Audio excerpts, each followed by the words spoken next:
speech, both before and during and after the rally speech, President Trump was pushing his staff to arrange for him to come up here to the Capitol during the electoral vote count. Let's turn now to what happened in the president's vehicle when the Secret Service told him he would not be going to the Capitol after his speech. First, here is the president's motorcade leaving the ellipse after his speech on January 6th.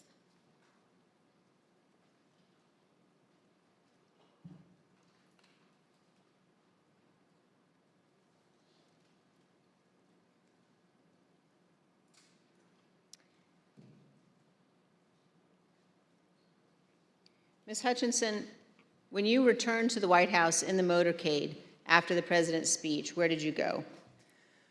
When I returned to the White House, I walked upstairs towards the Chief of Staff's office, and I noticed Mr. Ornato lingering outside of the office. Once we had made eye contact, he quickly waved me to go into his office, which was just across the hall from mine.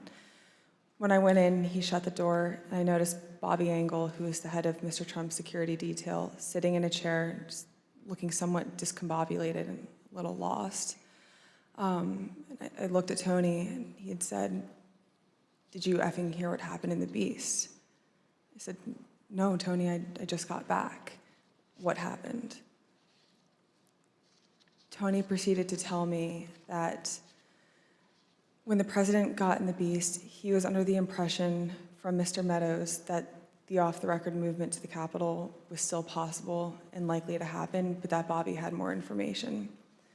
So once the president had gotten into the vehicle with Bobby, he thought that they were going up to the Capitol, and when Bobby had relayed to him, "We're not, we don't have the assets to do it, it's not secure, we're going back to the West Wing," the president had a very angry response to that.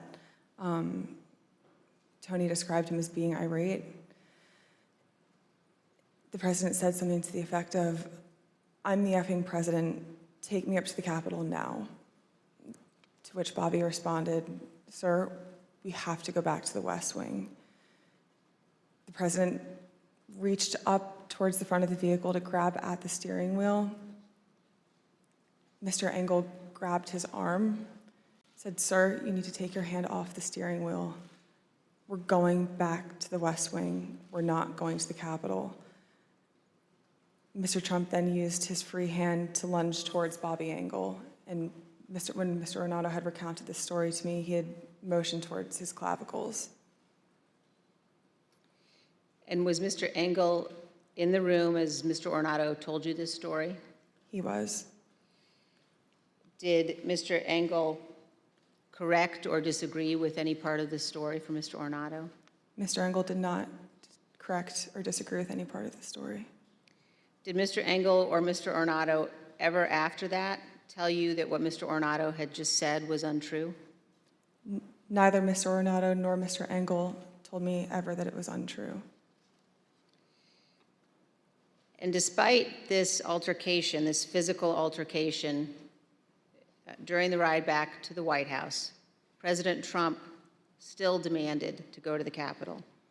Here's what Kayleigh McEnany, the White House press secretary at the time, wrote in her personal notes and told the committee about President Trump's desire to go to the Capitol after returning to the White House.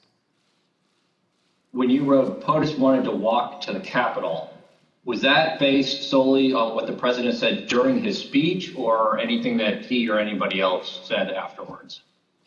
So to the best of my recollection, I believe when we got back to the White House, he said he wanted to physically walk with the marchers, and according to my notes, he then said he'd be fine with just riding the Beast. But to the best of my recollection, he wanted to be a part of the march in some fashion.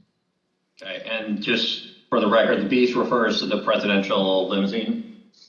Yes. President Trump did not go to the Capitol that day. We understand that he blamed Mark Meadows for that. So prior to leaving the rally site, when he got off the stage and everybody was making the movement back to the motorcade, I had overheard Mr. Meadows say to him then, as I had prior to Mr.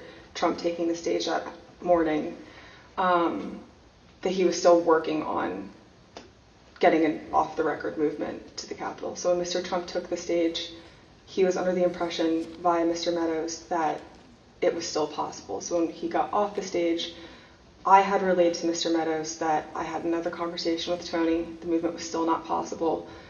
Mr. Meadows said, okay. And then as they proceeded to go to the motorcade, and Mr. Meadows had reiterated, we're going to work on it. So I talked to Bobby. Bobby has more information. Mark got into his vehicle, to my understanding. Trump got into the Beast.